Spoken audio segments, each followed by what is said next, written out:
Welcome, everyone, to the Clocking Out Podcast, a show about people who share their personal journey that include making bold choices to clock out of situations, to follow their dreams of career fulfillment, and to live their best, most authentic lives. I'm your host, Raymond Lee, and this podcast could not be possible without the support of Career Minds. More about Career Minds after the show. Today, I am incredibly grateful and excited to bring you Edward Gadsden.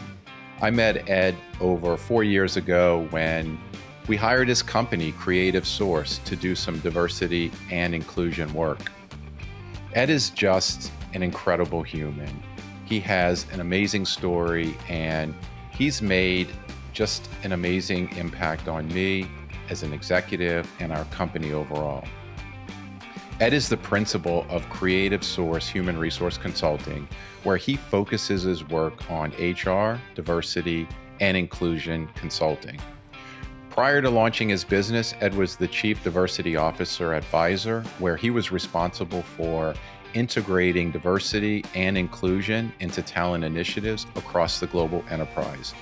Ed is also the past chair of the Conference Board Global Diversity Council. So without further ado, please enjoy Edward Gadsden and his clocking out story. Ed, it's so good to see you. Welcome to the podcast. Raymond, it's great to be here.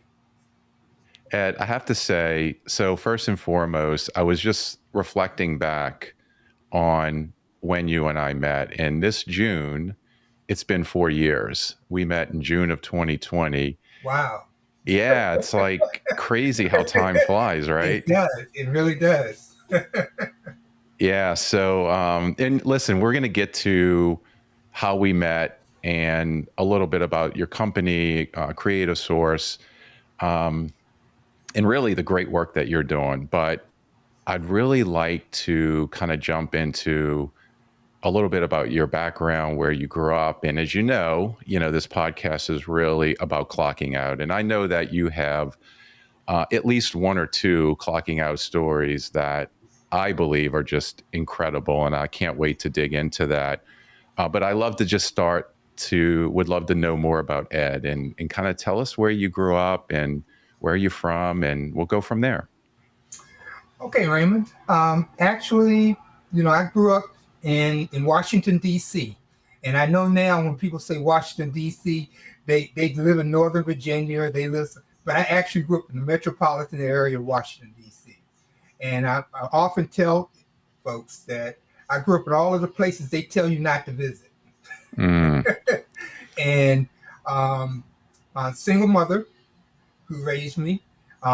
We moved quite a bit because my mother she's passed on, but my mother was a nurse, and she didn't drive, and so wherever we lived, we had to live very close to public transportation, so that she could get back and forth to work and those types of things. And over the years, we lived in, again, I'm very serious here. If Washington D.C. is built on a grid, and there's a northeast, a northwest, a southwest, a southeast. The two areas where, if you read about Washington in terms of some of the challenged geographic areas, they would be northeast and southeast, and that was where we lived. Do you have any brother? Do you have any siblings? I have one biological sister and two non-biological sisters, and let me explain that. Okay. My mother, when she was in nursing school, she befriended another woman who had 3 girls, and they literally were like sisters. That person was like my second mother, and I sort of grew up with her daughters, and she has one daughter that's the same age as I, and two others that about 2 years older and 3 years older than we are. But to this day, they call me their brother, and I recognize them as my sisters. And because Miss Gill was her name, fabulous woman. When my mother passed away, she stepped in and literally became my mother. in many respects, and her husband and my father. So Wow. that's when I say non-biological sisters. That is, so I count them as my three sisters and one biological sister. And Wow. my biological sister is actually 13 years younger than I am. So part of and so we have an interesting relationship because it's a combination of me being a big brother and a father. Mm. So I sort of didn't sort of, but I raised her because my mother worked during the day, so I was a babysitter. And W- so one of the stories I often tell is that I was fairly good from an athletic perspective. And so one of the coaches wanted me to play baseball, and I told him I couldn't because I had to watch my sister. And so he arranged for two young ladies in the neighborhood to watch my sister while I was able to play baseball. So that she's always been a part of my background and part of who I am, and mhm. that experience shaped me from a responsibility perspective and from the perspective that, you know, I always viewed myself as being a part of a family, and what my role was is contribute to the family. And Mm. so and so with my sister and with anyone that's in my immediate family, it is always about if I'm successful, my family's successful. And that's what I've always sort of focused on, making sure that the people that I care about and care the most about always benefit from whatever successes I have. I want them to recognize that they are part of my success. Mm. And so that's a little bit of my background, and it sort of shaped my worldview, if you will, Mm. in terms of being able to, you know, you don't think about these things, but in terms of being able to transfer your personal learning, the things that, whether it's from a family perspective or from a, for those individuals that grew up within very religious confines, but it's those things that actually shape and contribute and shape how you interact in large organizations. It Mm. shapes how you see people. It shapes how your worldview becomes much broader than narrow, and the need to continue to learn.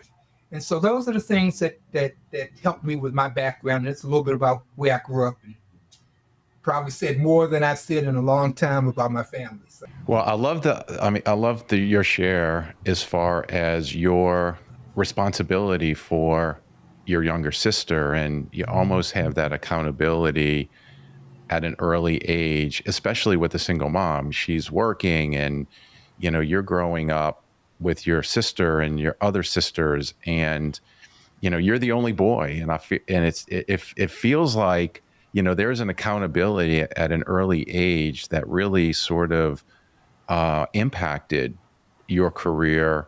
And I'm curious around at that age, what when you ask the question, what does Ed want to be when he grows up? What was it an HR professional? Like, what did you want to be when you were younger? That's a really good question. Um, and what I will say to you is, I had no idea what human resources were when I was younger. I had no idea. Mm-hmm. Um, what I recognize is that our perceptions of what we can be, at least my perception of what I could be, was shaped by what I saw and the people that I interacted with. Mm-hmm.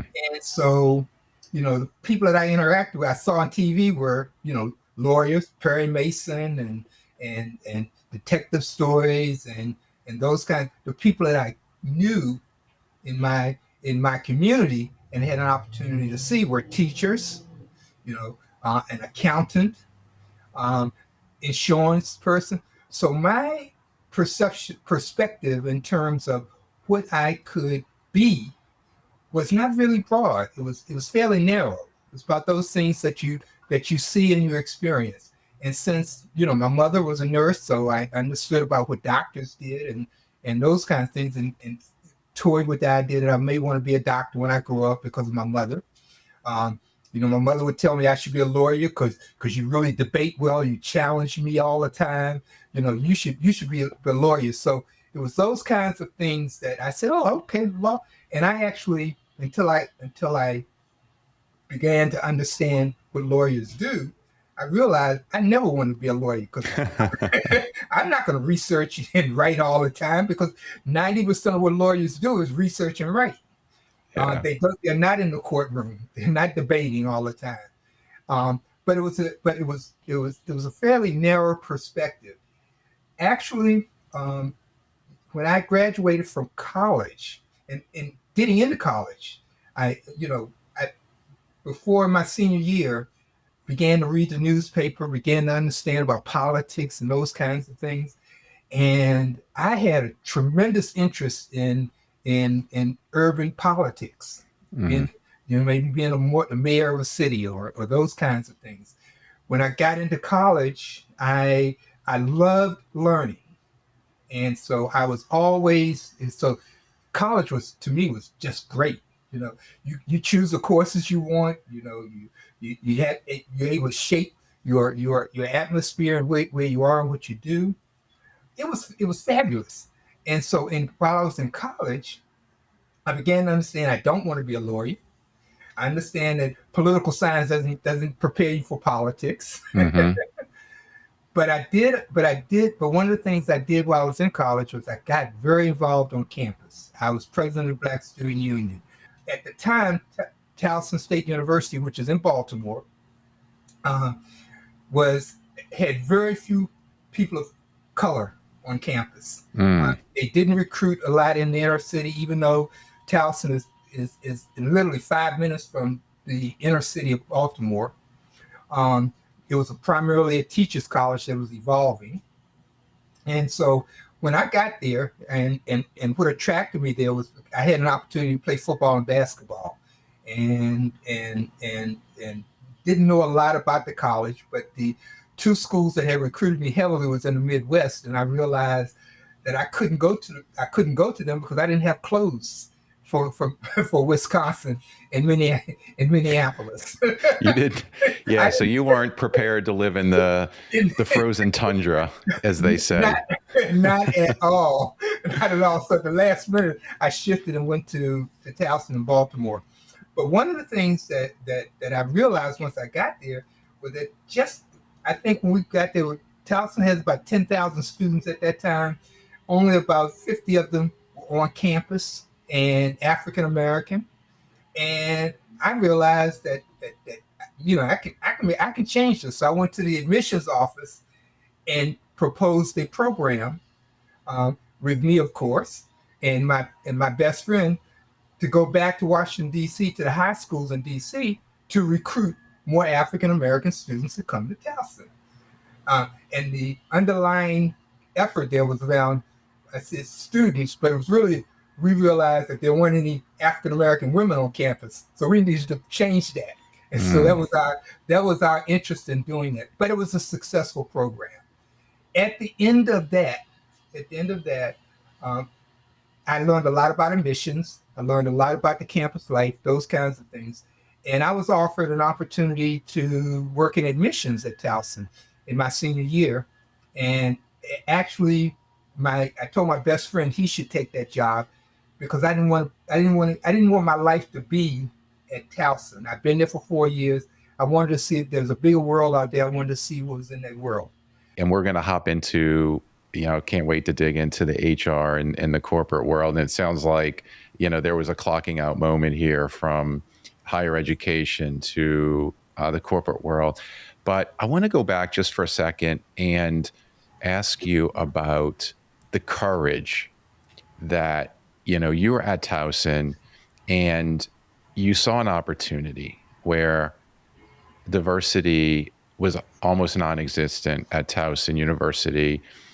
And you almost had this intuition where you felt like there's an opportunity. And I feel like this really kind of like plays forward in the work that you're doing today. But you saw an opportunity where you could bring diversity to Towson. And And as a young student, I mean, that takes so much courage. And I just wonder, where did that courage come from, and that vision to be able to recognize an opportunity, but you had the courage to just make it happen. And I just wonder if you share a little bit about that.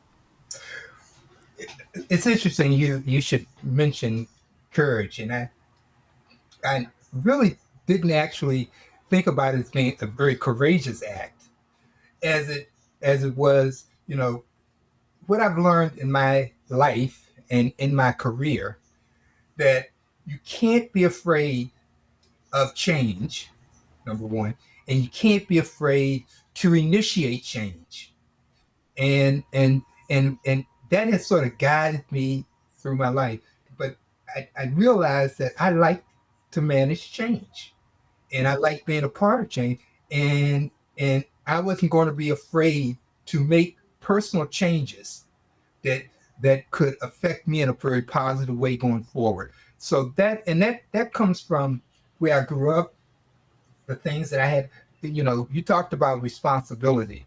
Um, well, accountability is what you mentioned, but I also learned very early on that you needed that responsibility also comes with accountability, and and those two things also are very big ingredients to positive change in whether it's in an organization, whether it is in your personal life. You can't be immobilized by change, and you need to take responsibility for your actions, and you also need to be clear around what accountability looks like for you. And success is all about accountability. People don't realize that, but every successful person has a high level of accountability, whether it is to their community, whether it is to their family, whether it is to individuals in their family. Uh, but they have high level of accountability. And I've looked at, when I read about leadership and I read about leaders and their success, that's what comes up in spades all the time. The accountability, the willingness to make change, and to be accountable for their actions in making that change. I love that. I think that you are accountable to yourself as well as Mm-hmm. Mm-hmm. you're evaluating your career. And I wonder if you can share, what was the moment in the corporate world where you felt like you made the greatest level of impact? Because when I look back at your background, you obviously have grown in the HR space, and you've worked at companies like Texaco and Coca-Cola and Pfizer, and so I guess take us to a place where you've grown, and all of the risks that you've taken throughout your career has led you to some pretty high level positions. And I just wonder, what was it about the journey that got you there? But also, what was the impact that once you've gained that experience that you were able to make within those, large enterprise companies that you worked for? I've been very, very fortunate as a human resource professional. One of the companies that's no longer with us for a number of reasons, but a company called Digital Equipment Corporation. Hmm. Digital Equipment Corporation was the first company I went in where they talked about valuing difference. They talked about putting that in practice in terms of how do you make diversity a part of your business proposition and win from that. And it was when I went to work for Digital Equipment Corporation as a human resource business partner and heading up one of the talent employment divisions. I actually got exposed to diversity. I had not really. I had been doing the things that related to diversity, but not really learned anything about diversity. But that was that's where I learned a lot about valuing difference. And we talk about, diversity, equity, and all of the other alphabets that come behind it. And in my consulting, what I tell folks, I said, look, I'm a throwback. I want to talk about diversity in terms of valuing differences and how valuing differences can make your organization fit internally and externally better than it currently is. And if you value difference and you value people's differences, that encapsulates all of those alphabets that you talk about. But more importantly, it's an actionable term, because when you talk about valuing, that means that you have to do something around that you have to show that it's happening. And well, you've heard as a former client that my approach to that. But part of that was gets to the point of, it becomes, what do you do? And the doing is what's seen, and what's seen gets measured. And that sort of laid my foundation in terms of working for other organizations. I guess the $1 million question, Ed, is at what point did you wake up and realize I can do this on my own? In terms of, you've built programs and you made such an impact at such an early stage in your career. You're working on your own now. You've had your company for 11 years, but at what point did you realize that I could do this work on my own? I can have the freedom and flexibility to work on my own. And, obviously you clocked out of the corporate world and you're working on your own. But I guess it's a two-part question, but really is, when did you realize that the desire to want to do this work on my own occurred? First of all, consulting had always interested me, because as you can imagine, I worked with a lot of consultants over the years. But Raymond, one of the things that I've recognized, and this is as an individual, you need to understand, you need to be truthful with yourself in terms of what you do well and what you don't do well. And as you're beginning to make a decision, whether it's clocking out or transitioning from one company to another, you need to be clear about those two things. And then in the middle, what it is you want to do. And so I would love to say that my move from the corporate world into the consulting world was a very strategic move. And I did. Actually, Raymond, I had a medical issue that took me out of the workforce for a period of time. I'm a surviving cancer patient, and I don't think you knew that, but I'm a surviving cancer patient. And through my recovery, I had a period of time when I was at home. I didn't, and this is what's important. I didn't know how I was valued within my network of people that I knew in human resources. And so as I'm home trying to figure out, well, what am I going to do? It's taken 3 years out of my life with this cancer piece, and then I need to go back into the workforce. Well, during that period of time when I was home, I got all of these I got telephone calls from folks saying, Ed, I understand that you're no longer with X company, and I've got a project that I'd love to have you work on with me. And so it was my reputation and how I was viewed within the broader human resource network that gave me the opportunity to not only to initially it was my health issue that caused me to clock out. But then it was my network of people that had known me over the years and valued my capability and the work that I've done that allowed me to stay clocked out. and so part of that, and again, part of my decision to stay clocked out was based on one of the things I don't do well, and I think you and I talked about it. I don't market well.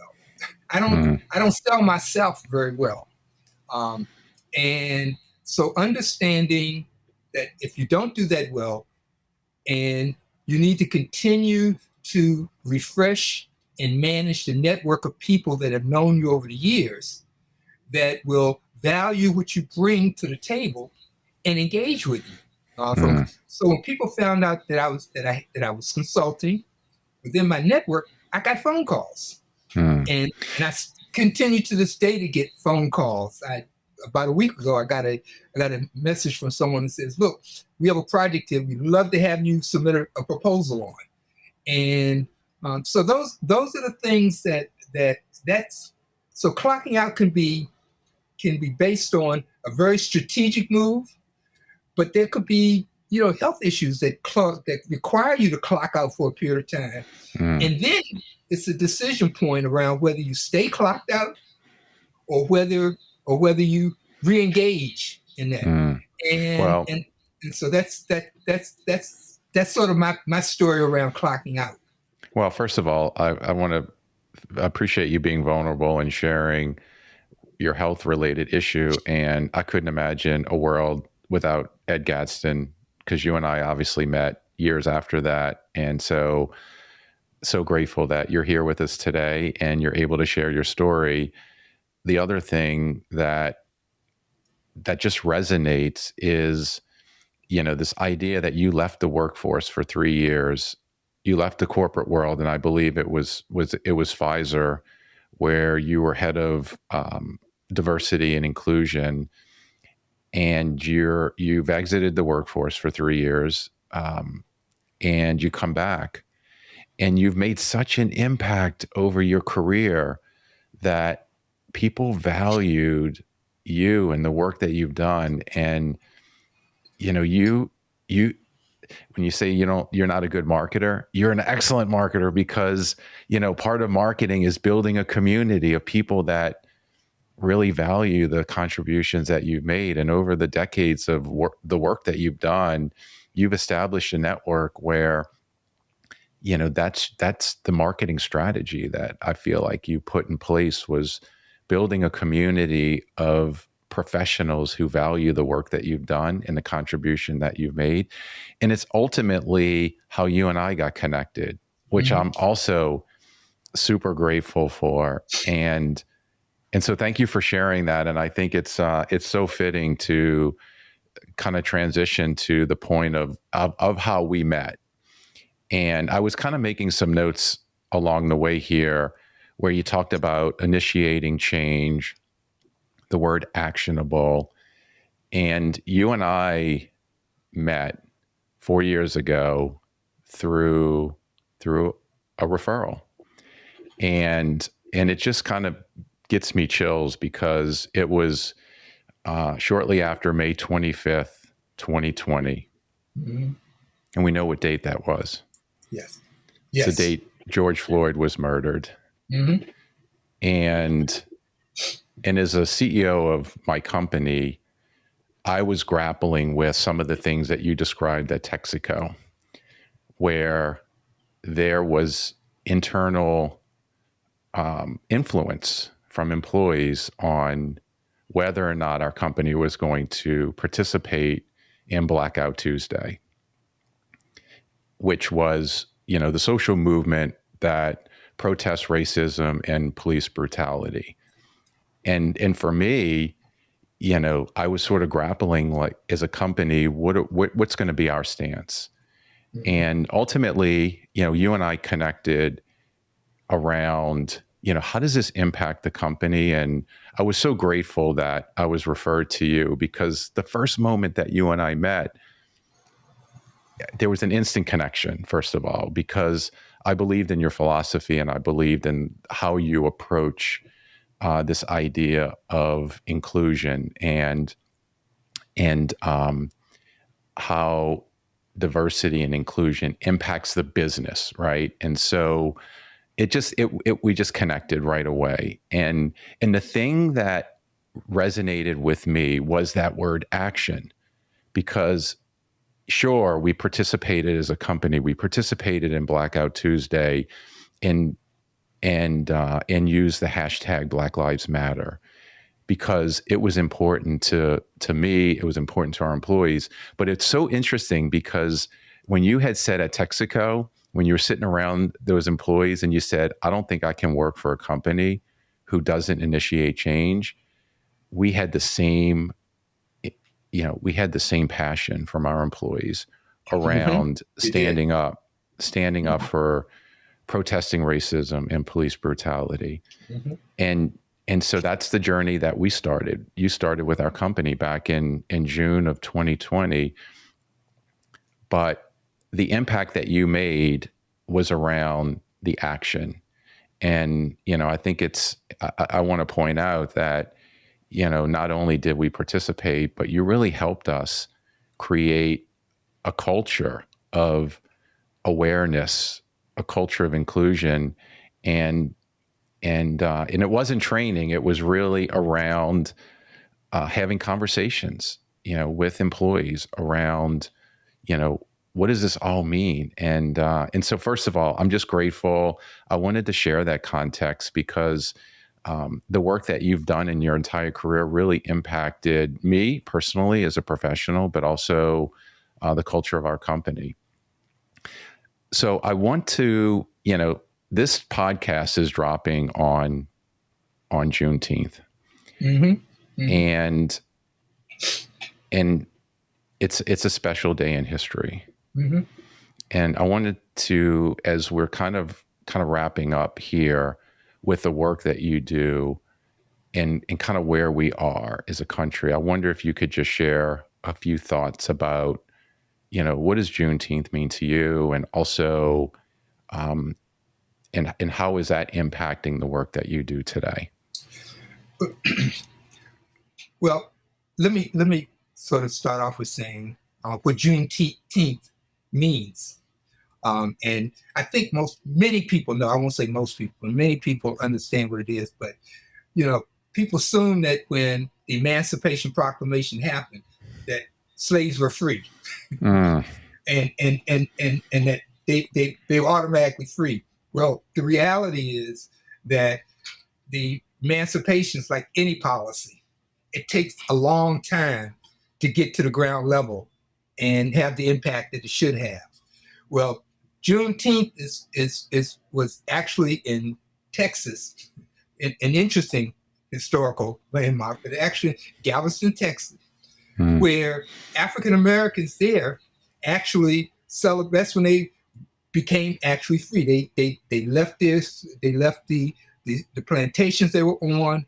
They celebrated, and that was the date that people sort of began to celebrate as the day that African Americans were actually free, when they could make choices around where they work, where they live, those kinds of things. And that's when you had the huge migration of people off the plantations into the Midwest, into the Western movement, and those kinds of things. So that's what Juneteenth is really all about. It's really, that's the date. It's not the date of the proclamation, Emancipation Proclamation, but it's the date when that African Americans really felt that they were free, that they could do the things they needed to do.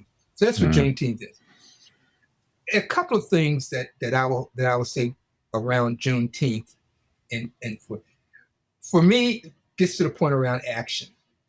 And let me sort of articulate a little bit about my perspective on the landscape of diversity, equity, and inclusion, and all of the other alphabets that come behind that. Please. There are companies now that do a heck of a job. They have diversity, heads of diversities. They do a lot of good work around managing their image and reputation with regards to diversity. But at the end of the day, what moves a culture in the organization is how people behave and what that behavior looks like as it impacts the policies and processes and programs that touch individuals within the organization. And the one thing that I will say is I don't see enough evidence of that. I see a lot of evidence of companies putting money about their external image and reputation. Many diversity departments are not even connected to the human resources department, which I find, I don't know how you make change inside an organization if you're not connected within human resources. I think that we as diversity/HR professionals need to work hard to connect the tissue around organizational change that reflects the values that we say we want to exhibit. And so that would be the one thing I would hope that as we continue this journey around DEI and that we get closer to understanding that it's around, that you can measure people's behaviors. If you don't see it, it isn't being done. Well, and I have to say, thank you for sharing this whole idea of behaviors in simplicity, because one of the actions that we took that I feel like broke down the uncomfortable behavior that I think a lot of people have, as you talked about all the letters, like how do we, I think so many people are afraid of being politically incorrect and are very nervous on how to Absolutely. ask questions or interact with people. And you, a couple things, and I want to just share this, is you had all the employees watch the Netflix show 13th. There was also a white paper on a transgender employee situation, and it was like a case study, and we read that. And so what you did was you exposed us to videos and case studies that opened our mind to situations that occur in the workplace. And then we had conversations about it. And I think what it did was it breaks down that sort of uncomfortable feeling of how do I have this conversation. And I think some of the behavior change that you talked about is having conversations and creating a culture where people feel like it's okay to not know something specific, or it's okay to, not feel comfortable with how do I approach this person who has certain pronouns or whatever the case may be. And I think I'm sharing that example because that work that you did was incredibly impactful. And I believe that, that's just a very small example of something that, can ultimately impact behavior change over time. Well, first of all, thank you for the acknowledgement. And, I also have to say that working with career minds around this work of inclusion and diversity and valuing differences, all is one thing, was very easy for me because of you. Oh, thank you. I appreciate that. I mean, and it does start with a CEO that really is willing to be okay with what they don't know and be willing to ask questions and learn about the things that they should know. And that's when you talk about diversity and talk about fairness, talk about all those things. The biggest piece of what I've learned over the years is people's fear of not asking questions about things they don't know as it relates to race, sex, where someone grew up and how, my personal learnings have, I talk about Texas, but I had a office mate that was next to me who headed up compensation, and we both get in early. But over the years, what happened was we'd have an hour conversation where he felt comfortable just asking me questions he wouldn't ask anybody else that looked like me. Well, help me understand, why is this going on? And I'd ask him some questions. Well, you tell me why X, Y, Z does that. And that influenced and helped me along my learning curve and continue to expand the whole notion that if you don't engage in conversations, if you don't create a safe place where people can feel comfortable, and they may not always feel comfortable, but create a safe place where people can ask the questions that they're afraid to ask, or afraid to recognize things that they don't know, but they're willing to try to understand the why behind that. And so I give you huge kudos in terms of your willingness to learn and your willingness to engage.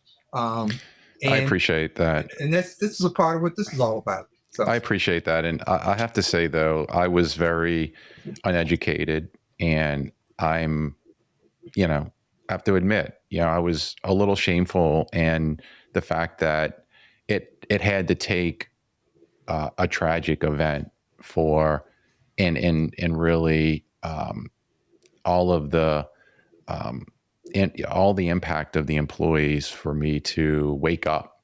And I feel bad about that, but I'm so grateful that we met 4 years ago, and I'm grateful for the guidance and the support that you provided me, provided our employees, the work that you do.